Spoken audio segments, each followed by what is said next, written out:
తెలంగాణ మాజీ సీఎం కేసీఆర్ జన్మదినం సందర్భంగా ఆంధ్రప్రదేశ్ శ్రీకాకుళం జిల్లా పలాస నియోజకవర్గం కొర్లాంకి చెందినటువంటి క్లాసికల్ మెలోడీ జానపద కళారాణి సుధీష్ణకు ఘనంగా సత్కరించి మెమోంటోలు అందజేశారు. ఇక సుధీష్ణ ఉన్నతమైనటువంటి స్థానంలో దేశంలోని గుర్తింపు తెచ్చేందుకు ప్రతి ఒక్కరూ కృషి చేస్తామని తెలియజేశారు.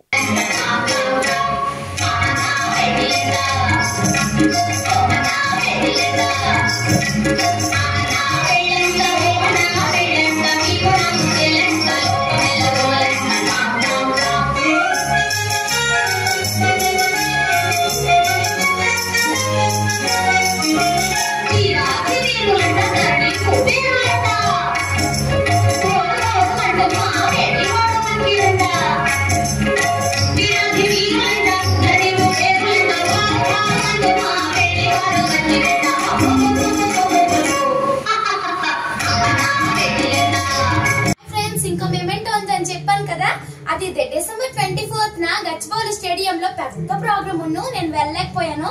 మేడం గారు నా ఫోటోతో పాటు సర్టిఫికెట్ వేయించారు.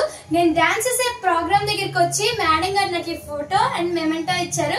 Thank you Bharat arts academy. Hi friends, అందరికి గుడ్ ఈవినింగ్. నేను హైదరాబాద్ లో పెర్ఫార్మ్ చేశాను. వాళ్ళు నాకు ఈ మెమెంటో ఈ సర్టిఫికెట్ ఇచ్చారు. Special thanks to Vicky sir. ఇంకో మెమెంటో కూడా ఉంది. ఆగండి ఇంకో వీడియో చేసి చూపిస్తా.